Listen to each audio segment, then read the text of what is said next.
Welcome back to Making Money Matter. Today, I've asked Jonathan Trewatha to come back and have a chat with us. For those of you that saw, it was only a couple of weeks ago that Jonathan and I were chatting about this massive magnetite project that they've got down there in South Australia on the Eyre Peninsula, but also their focus on graphite. Now, Jonathan was a little bit quiet on I didn't even know they had uranium. Now, you all know uranium is one of my favorite commodities. Apart from gold, love gold.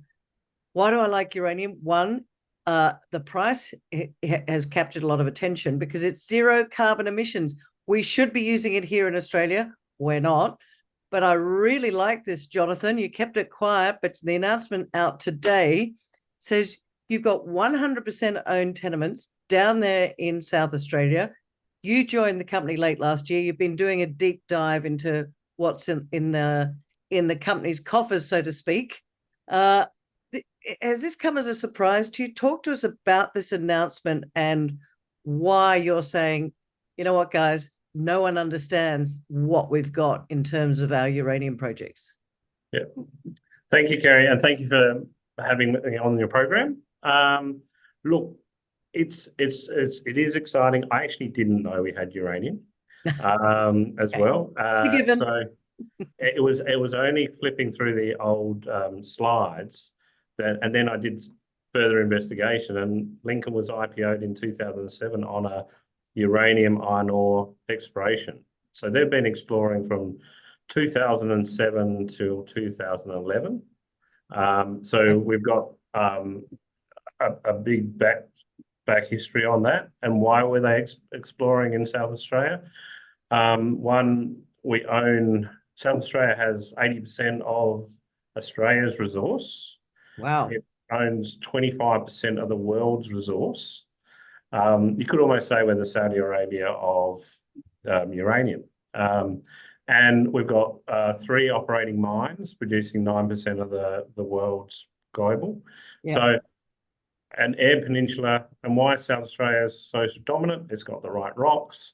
And because of that, we've got the right jurisdiction, and we've got experienced regulators, and also technical people and operators. So great place to explore, and that's why I think they focused on it in 2007. Right. Well, this announcement today says that the historic uranium drilling intercepted up to 570 ppm uranium prospectivity. And I looked at it and went, what does that mean, Jonathan? Does that mean it's good? I don't know. Because I always like to say to people, talk to me like I'm a 5-year-old. I don't understand what that means. Yeah. Oh, look, I'm also a mining engineer as well. So sometimes when people talk to me about low grades, I'm going, but you've got to understand, to me, anything above 200 to 400 is interesting. That's saying you've got something worth following up. Okay. Anything above 500, you're saying, okay, yep, no, that's you've got a concentration there. And to me, when you're getting to the mine stage, you're trying to get the 1,000 plus part per million. So we're saying 500. That's good because we're in exploration phase, and what you do, so you're trying to find that high grade in the area. So you're saying, yes, we've got some uranium. It's a reasonable concentration, and so we'll be trying to expand the area and find out where those pockets of high grade are over time. Okay, so these are all 100% owned by you. The last time you and I chatted a couple of weeks ago, we spoke about the big magnetite project, looking for a partner. We spoke about graphite, which you say is core. How does this fit in with the strategy? Because my audience are all about, is this a good investment? You've been flying under the radar until you got there and went uncovering stuff. So talk to us about the strategy. Exactly.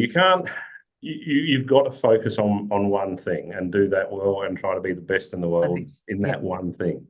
So with our magnetite, it's huge. So we will get a partner, and we'll once we get the partner, exactly how that partnership works and what we do, we'll work it out. But we needed a partner there. With the uranium, there's so much low-hanging fruit that we've already identified, and we will we'll pick that really low-hanging fruit, and then we'll stop and pause and say, okay, well, what do we do with the asset now? Because we're very focused on increasing value at low cost by mining the existing data. And so there's a lot there that we can do at very cheap. So are you just looking at the data to put together the story and say, look, you know what, there's uranium on our tenements, we own them, and here's what the data is showing us.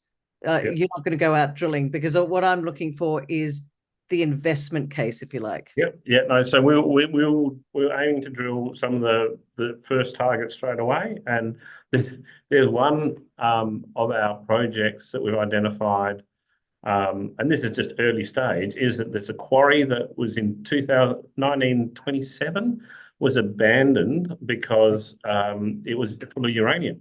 There was yellow, and so that was a simple dive of data. So we're going to go and test that, do rock chips. The fact that 1927 they closed it. So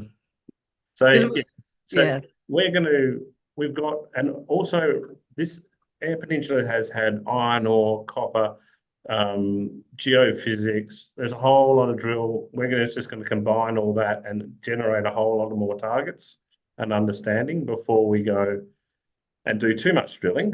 But we've got one effectively drilled target, and that's our uranium. That's our Jungle Dam project. Yep. And the great thing about that is that they had 4-meter composites, most of them. So when you saw a 200 or 150, that's over a 4-meter drill length. So it's smeared. Normally nowadays you do it over a 1-meter interval. So we'd expect some higher grades just from twin drilling there. Are these areas that you're going to be looking for the uranium, are they within the graphite area? I'm trying to get a visual. So all our tenements have got the magnetite, uranium, and the graphite. They're in separate areas, but and which is good. It's physical areas. They're separate areas, but we are focused in one jurisdiction in an area of 400 kilometres with three commodities. Why do you think South Australia? I mean, I love South Australia because they think they get mining. They also get uranium. I mean, Boss Energy pulling the Honeymoon project in, and I think they're ready. They're ready to go. Yep. Why do you think that South Australia is so? Is it the rocks? Is it the age of the rocks? Because it appears to me BHP's down there. Yep. There's a bunch of companies, Pioneer. I know Greg Hall's company is down there as well. Yep. So talk to us about that. So it is the rocks. It's the age of the rocks. South Australia's got, I think, 44% of Australia's magnetite.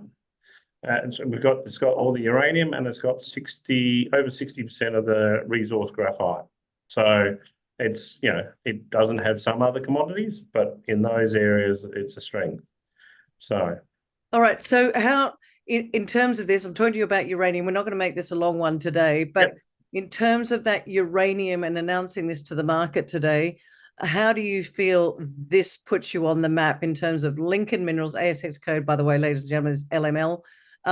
How do you feel that this increases the interest for Lincoln Minerals with this added uranium? Yeah, it increases the interest because in the next 6 months, we've got a strong news flow from all the 3 products, and it's low cost because we're just unpacking old data, old test work, reintroducing into the market in the current context behind the backdrop of a decarbonising world. So and quick to execute. So the uranium will get more attention because it's a hot product at the moment. It's a very hot product. All right, let's wrap it up and let me know. As I said, and I think I said this before, I think Lincoln Minerals, until you came along, it had its challenges, but it seems to me it's under, I guess, good custody now because you're understanding how to give shareholder value as you go forward, and doing it very methodically. So wrap it all up for me, Jonathan. What do you think is the key reason people should be sitting up and taking notice of you right now? Not you, Lincoln. The main one is for your viewers is that we've got 6 months of really strong news flow in the three commodities that are graphite, uranium, and magnetite that are all in their growth phase as we decarbonize the world. I think that's key right now, Jonathan. It's all in the growth phase. And as we said at the beginning, last interview, we focused on the graphite and the magnetite, but this is uranium. It's like the icing on the cake, not the yellow cake. Sorry, had to throw that in. It's going to be a very exciting time for Lincoln Minerals. As I said, ASX code is LML. Watch this space. Reach out to Jonathan if you've got any other questions, or pop your questions in the comments below. Make sure you like and subscribe, and we'll see you next time. Thanks, Jonathan. Thank you, Kerry. Looking forward to catching up next time. See ya.